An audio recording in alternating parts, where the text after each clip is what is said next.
evening, everyone. Evening. Ladies and gentlemen, and witches and werewolves. We have a very special program for you tonight. We have one of our board members, Keith Miller, and he's going to explain to you some of the legends of Halloween. So it's all yours, Keith.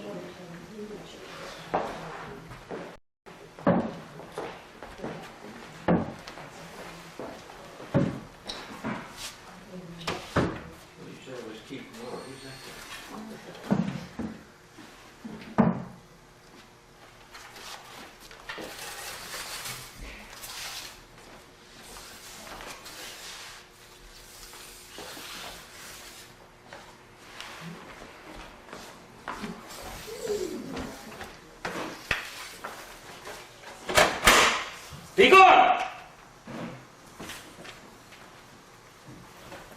Good evening, ladies and gentlemen. I'm borrowing Keith Miller's body tonight because I need to share with you a few things, just a few that I know of. And of course, time is limited. The act that I just did now, I cleansed the room here. There's no evil spirits in the room with us. So let me introduce myself. I am Merlin of the Valley. I bet tonight you thought when you read that Merlin was going to be here, everybody thought of the famous Merlin of King Arthur's court. Isn't that what you thought? Well, no, you got me. The great, awesome, and powerful.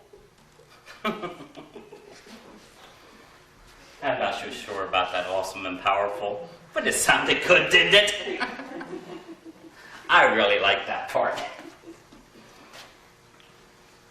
Well, I'm going to share with you some legends. And I'm just going to hit lightly on them. And you have to bear with me because I might have to read them. Because, you know, I'm at least over 400, but I'm not going to tell you years old. I've been around and around. And also something interesting I want to share with you. Merlin. Merlin is a title. Just like pastor, reverend, and doctor. So in times past and times to come, there will be a lot more Merlins. As we finally leave this life. Of course, we are immortal. We continue to grow. But there is some times that we are some more powerful Merlins, the bad sorcerers or witches. They put us away in a corner somewhere for a time. Sometimes they're transformed into witches or walking sticks. Or that poor little bat tonight that left this life. And I'm telling you, that bat that was in here visiting us tonight, the wings were this big. My, I thought of Barnabas Collins. Everybody knows Dark Shadows, don't they? I thought, there goes poor Barnabas. That poor man again. So anyway, let me share a few things with you. And plus, we must always keep our books in disguise.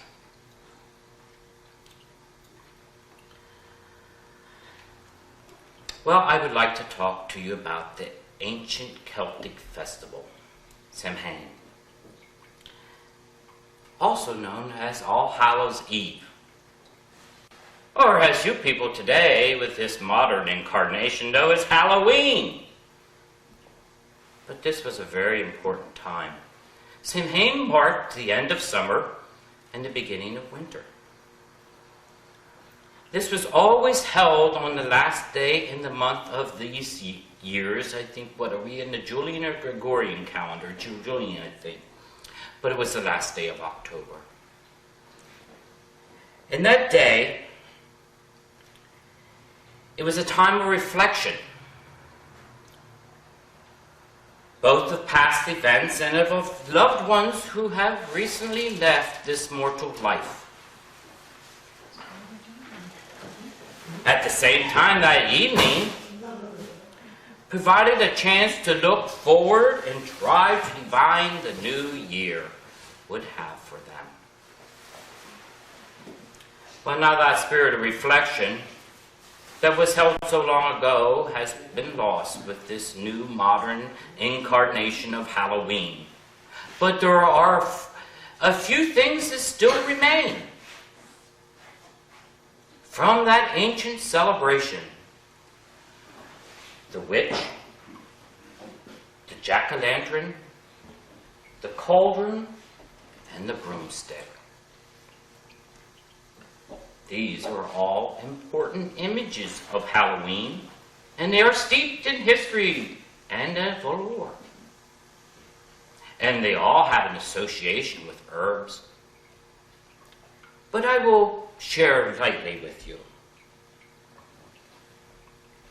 Now that historical image of the cauldron bubbling and boiling over, its magical portions, for example, probably originated in the Middle Ages when the women, standing over those large pots,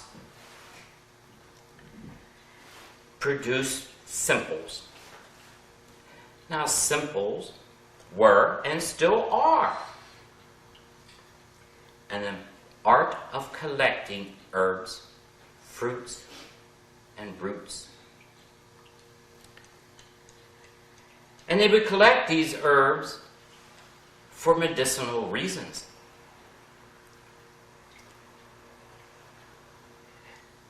They made important salves and ointments.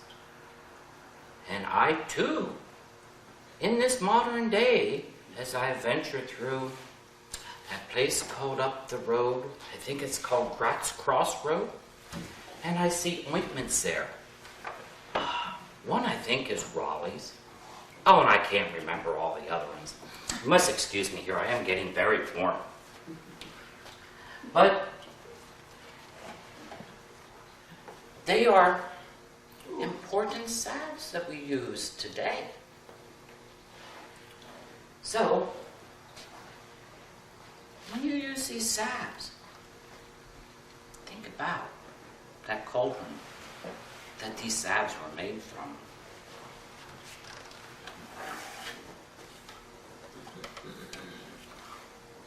Now, during the medieval and the Renaissance period, and the disciples of herbalism and magic overlapped with it, these women sometimes added spell castings to their creations of homemade herbal cures. Now let me see. I think I have one of those in my book here. No, I don't believe that would be a good one. That might conjure up something we don't need. No, I don't think that's one either. Oh my. Lots of castings. I'm telling you, these spells. Oh, here it is. Oh, I love this one. Double, double, toil and trouble. Fire burning cauldron bubble. Fillet of a fenny snake. In the cauldron boil and bake. Eye of newt and toe of frog. Wool of bat and tongue of dog. Adder's fork and blind worm's sting. Lizard's legs and owlet's wing. For a charm of powerful trouble, like a hell broth boil and bubble. I sure do love that one. It's so pretty, rhymes so nice. Oh, of course, does everybody know who wrote that? I see one head shaking, I see two heads, three. A very famous person made that. Knowledgeable to all. Oh, believe me, my sisters, the witches, weren't happy. You know, but it's a good spell. It's nice. William Shakespeare, a fine gentleman that he was, he made that chant very famous. Sinister sounding as it may seem, those ingredients in Shakespeare's witches. Oh, excuse me, I think I forgot to tell you where that came from. Macbeth, Act 4, Scene 1. Excuse me there, I forgot. Poor Shakespeare, I'm sure he's shaking his head at me. How dare I forget something on him? But anyway, Shakespeare's witches used nothing more than folks' names of common herbs. Now that Eye of Newt may have been a daisy, one of the English daisies. And wool of bat. How many people here know what a wool of bat is? I didn't think so, but you'll laugh at yourself that you didn't know. Holly. Makes you wonder where they got some of these names, but my sisters were well at it. Tongue of dog is a hound's tongue, and adder's fork is called a serpent's tongue today. Now, do you know what a fillet of fenny snake is?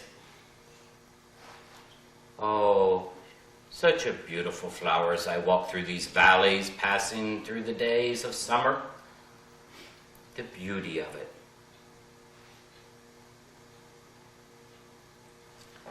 Well,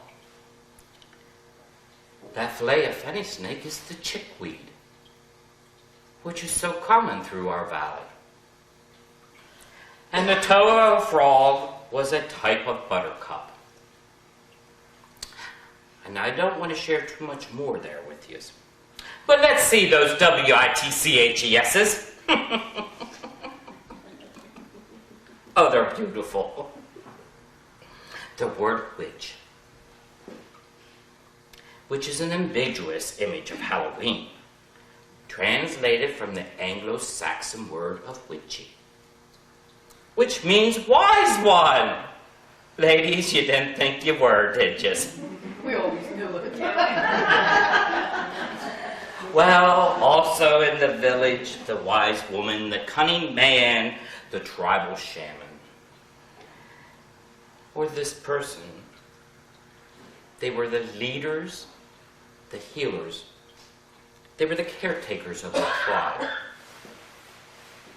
Also in the Middle Ages, in Europe, those gypsies.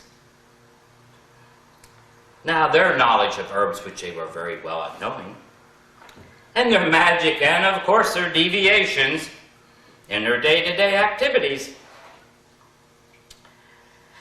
knew the knowledge of herbs and magic.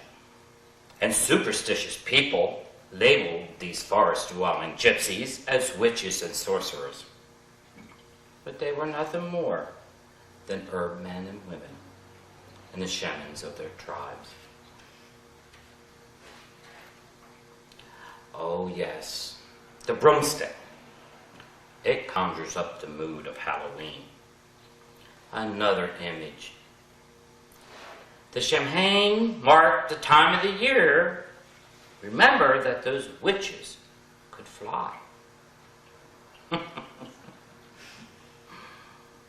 In order to divine the future, they were so clever, and still are. Again, those superstitious people, believing that witches could fly, assumed they climbed aboard the broomsticks and flew through their chimneys and terrorized the country with their wicked deeds. But that flight was only one of spirit. All Hallows Eve marked a time when the boundaries between the two worlds of the living and the dead was thinned, and believed that one could cross over from either side. With the help of hallucinogenic herbs. Well, those that were seeking that flight could explore that realm. Using these experiences of their divine clues about the future and what it held, that symbol of flight, the witch's broom. It too had association with a lot of herbs. And I could elaborate on that, but I don't think my sister witches would want me to say much. I must watch myself because there's a number of them here tonight. Now that broom also had its cleansing ritual, as you saw what I did, because I swept all the evil out tonight. We're safe here. And also, that broom, if those witches decide to cast a spell on you, they can't do it since I used the broom. Sometimes I get in trouble with my sisters. As I said, superstitious people would believe that that broom would take the negative energy from their house. And it would prevent the witch's spell. But I must remember to do something right now. Oh, precious as it is.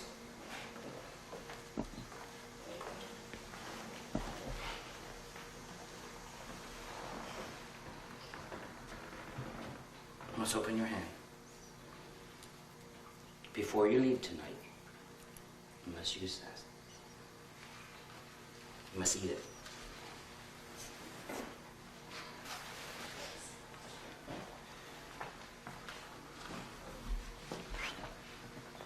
I must protect my sisters.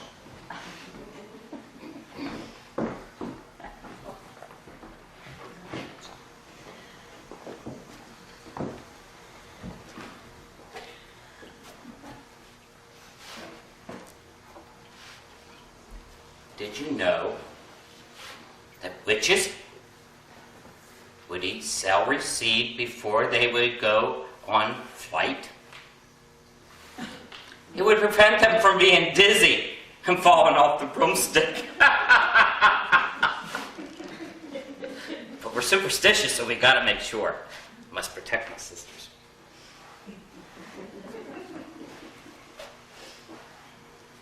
Oh yes, and the broom handle was made out of ash. Just in case the witch fell out of the sky and landed in a pond, river. She wouldn't drown then. So she was safe.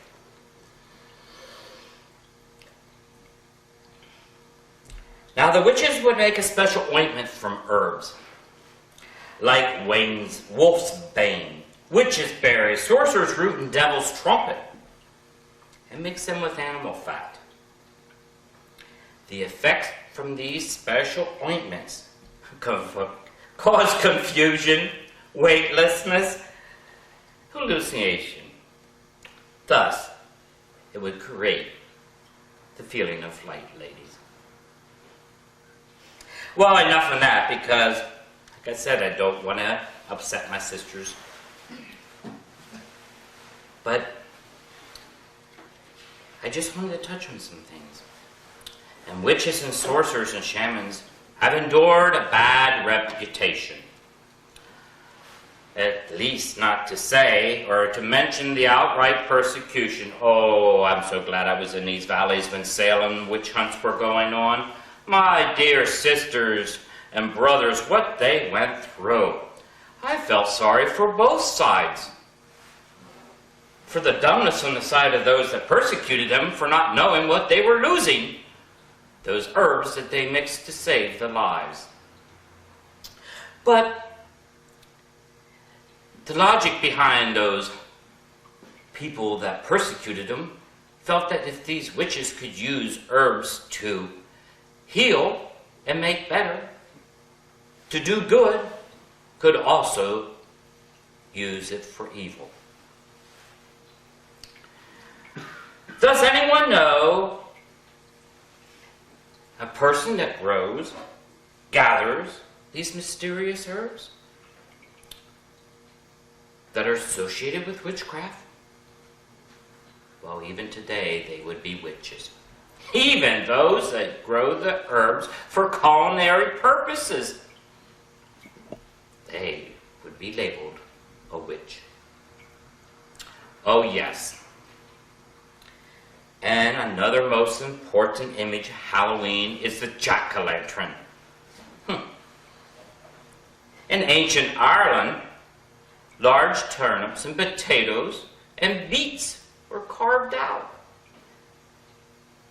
And frightened faces, designs were placed on them. and then sat in the window with a candle or a hot burning coal. They would place them in their windows for two reasons.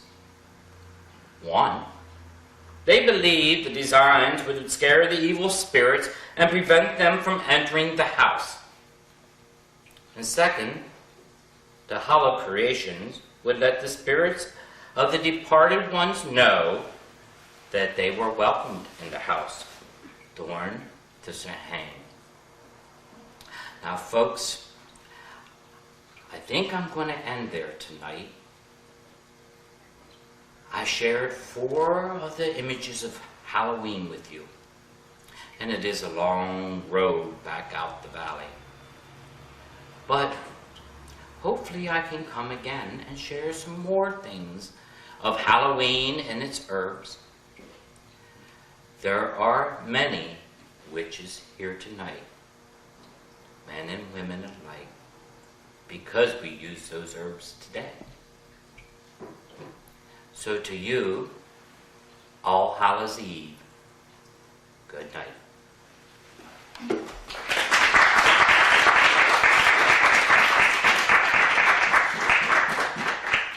Well, my sisters and I would like to thank you for not giving away all our secrets tonight. And I think Merlin deserves a round of applause from all of us again.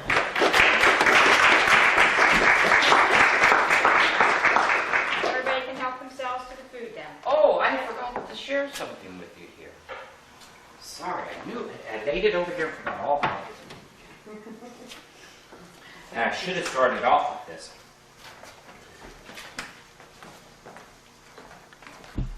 Can you tell the difference on these pictures? Which is a lady witch and which is not a lady witch? Look at them. That's the lady that she's sitting sideways. The difference between which is a lady witch and which isn't is how she's writing it and how she's sitting on the broom. She's sitting on it sideways as a lady would. Sorry, sister. Oh, okay. But I wanted to share that and I forgot. Anyways, happy Halloween.